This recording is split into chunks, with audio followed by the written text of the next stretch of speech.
Untuk mendukung percepatan vaksinasi COVID-19 yang digagas Bupati Bogor Ade Yasin, pemerintah Kecamatan Kemang Kabupaten Bogor bekerja sama dengan sejumlah puskesmas yang ada di wilayah kecamatan gencar melaksanakan vaksinasi massal setiap hari Senin dan Rabu sampai akhir bulan Juli 2021. Hari pertama pelaksanaan suntik vaksinasi massal terlihat tertib dan tidak ada penumpukan. Untuk mencegah kerumunan massa, pemerintah kecamatan bekerja sama dengan pemerintah desa melaksanakan pendaftaran vaksinasi tersebut di kantor desa dan dilaksanakan secara bergilir dengan desa lainnya.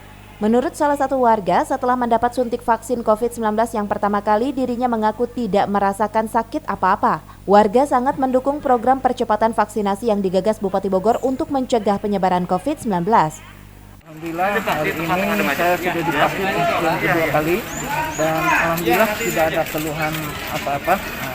Jadi buat saya kepada seluruh keluarga terutama yang belum divaksin, juga warga masyarakat yang belum divaksin, hendaknya segera untuk melakukan vaksinasi. Sementara itu, Camat Kemang Edi Suwito mengajak masyarakat agar mengikuti suntik vaksinasi massal yang digelar di kantor kecamatan selama 8 hari ke depan, sebagai upaya untuk memutus mata rantai penyebaran COVID-19, khususnya di wilayah Kecamatan Kemang.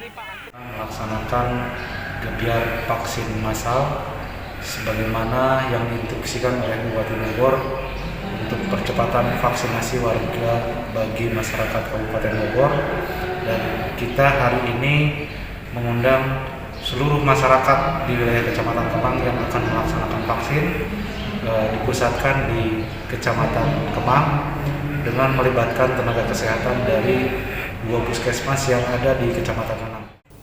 Dari Kemang, Kabupaten Bogor, Suhanda Abrizi melaporkan.